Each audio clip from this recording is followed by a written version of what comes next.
राजस्थान विधानसभा में आज विधायकों द्वारा उचित मूल्यों की दुकानों सहित विभिन्न मुद्दे उठाए गए। इसकी जवाब देते हुए खाद्य एवं आपूर्ति मंत्री सुमित गोदारा ने कहा कि प्रदेश में 354 उचित मूल्यों की दुकानों के लाइसेंस निरस्त किए गए हैं।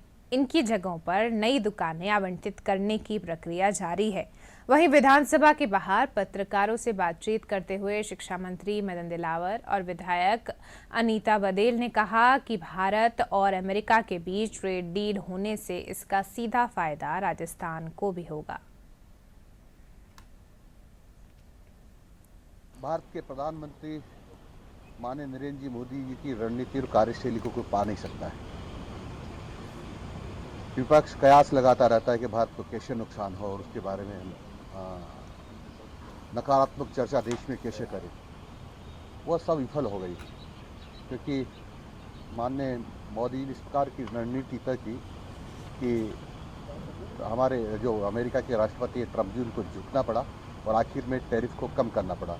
और इसलिए मैं सभी देशवासियों को इसलिए बधाई देता हूँ। पिछले कुछ समय से जो टैरिफ बढ़ाया था उसको विपक्ष ने मुद्दा बनाया और सरकार को कटघरे में खड़ा करने की कोशिश करी। मोदी जी की नीति पर सवाल उठाए, लेकिन आज जो फैसला हुआ है वो स्पष्ट रूप से दर्शाता है कि मोदी जी तटस्थ रहे।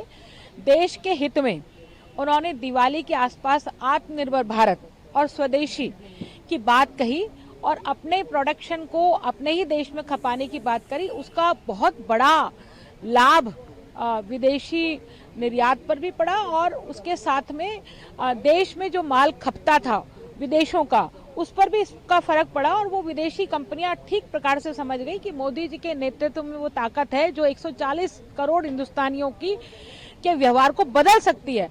और वह जो कारण था वही कारण आज देखिए रिजल्ट में परिणित हुआ है और रिजल्ट सुखद आए हैं। क्योंकि जिस प्रकार से स्थिति बन रही है प्रदेश के स्कूलों की, क्योंकि शिक्षा मंत्री पहले हैं, बाद में पंचायत राज मंत्री हैं, और शिक्षा का जो ढर्रा बिगाड़ा है, कल माननीय हाईकोर्ट के द्वारा जिस प्रकार से फटकार लगी इनको, उसके बावजूद भी उस पर तो कोई जवाब नहीं देके गए होंगे कि जर्जर स्कूलों की क्या स्थिति है। 3768 जर्जर स्कूल हैं। एक बिल्डिंग के लिए एक भी रुपया मंजूर नहीं हुआ है आज की तारीख तक। एक भी जर्जर भवन के लिए किस बात की वाहवाही ले रहे हैं? 41,000 स्कूलों में से 2,000 स्कूलों में मरम्मत के पैसे मंजूर किए हैं और गवाड़ा और बनाने लग रहे हैं। अब यही बनाएंगे।